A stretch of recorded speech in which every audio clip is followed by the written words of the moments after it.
Hey, thanks for making it to Veterans Info Tap. I'm glad you made it. Just want to do a quick video on doubling the length of your intent to file. Everybody should know, hopefully, that an intent to file buys you 12 months of time. And as long as you file your claim within the 12-month period, then the VA will utilize the filing date for your intent to file as your effective date. And in other words, they will back pay you all the way to that intent to file date. Even if it took you 12 months to file your claim, they'll still go back that additional 12, taking you back to that intent to file. But how can you double that time frame? How can you double your intent to file time frame? I know many people who got pressed up against the wall on time with your intent to file. Here you are on month 10 or 11 or even 12.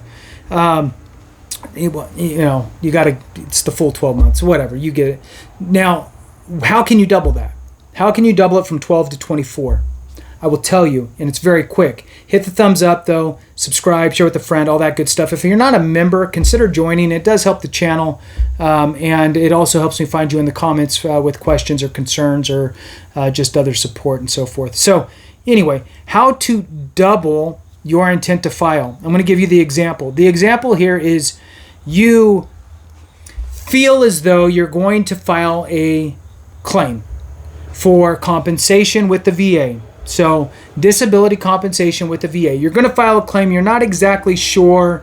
You think you're probably going to file for your GERD, your migraines, and your back, we'll just say, your lumbar, right? Your lumbar strain.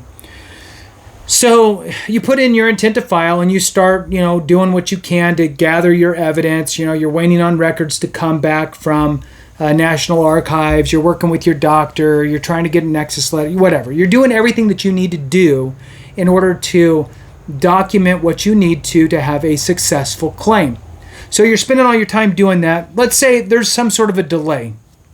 Doesn't matter what it is. Life happens. You're waiting on the National Archives to get you stuff and they're not coming through. Whatever, right? Whatever your circumstance is. Your intent to file is now starting to come up. You're on month 10, 11, right? You're getting close to the end and you're a little bit stressed out.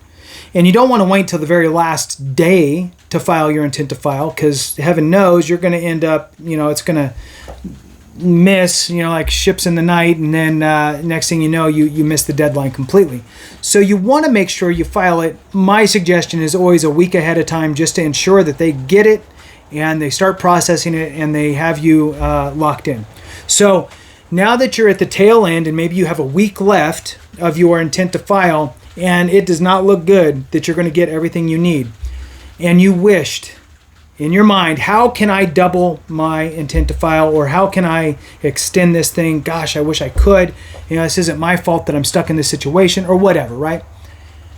What you need to do is take a deep breath, know what claims you're going to file for regardless of evidence. I know that I'm going to file for these things. I just don't have all the evidence yet, right? Whether it's stuff for your Nexus or your diagnosis didn't come through, right? Whatever, right?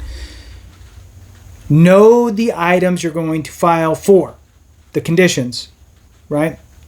File for them regardless of your documentation. Just file.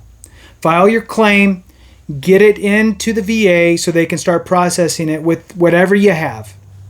Now, there's some of the stuff that you might get approved because you gave them enough, but there's going to be some things because you were missing stuff. Let's say you're missing vital information like your Nexus. The VA is going to deny you. And that's okay. Because now what's going to happen, and this is actually going to push you more than doubling the intent to file. So let's use our example here. Let's just use round numbers. You had 10 months of your intent to file and you realized you weren't going to hit it, right? So you decided to go ahead and file your claim at 10 months of your intent to file. Then it's filed without all of the evidence. Now what's going to happen is the VA is going to process your claim. Let's say it takes them 10 months. Okay, cool. Now they send you their decision. Maybe they approved one thing, whatever, right? But they denied some. So now you have your denial.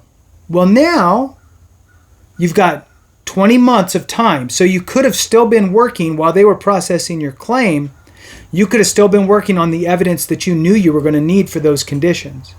Okay? Ideally, you have it by then, but let's say you don't. You now have, from their decision, you now have a year to appeal it. So you got another 12 months. Let's say you wait 10 months and you got all your ducks in a row, and now you file your claim for an appeal with additional evidence, a supplemental claim, because now you got all your evidence in. And let's say that it takes the VA 10 more months to make that decision through the appeal, just again to use easy numbers. So you got the initial 10-month, just to stick with me, the initial 10-month intent to file, the processing time, 10 months. They denied you. You waited 10 more months. You filed a claim for an appeal, supplemental claim with additional evidence. Then it took them 10 more months. That's 40 months now. And if they rule in your favor, they're going to back pay you all the way back to that initial intent to file. That's how you extend your intent to file. Thanks for watching. I appreciate you. Have a great one. And remember, if we don't take care of each other, something went wrong.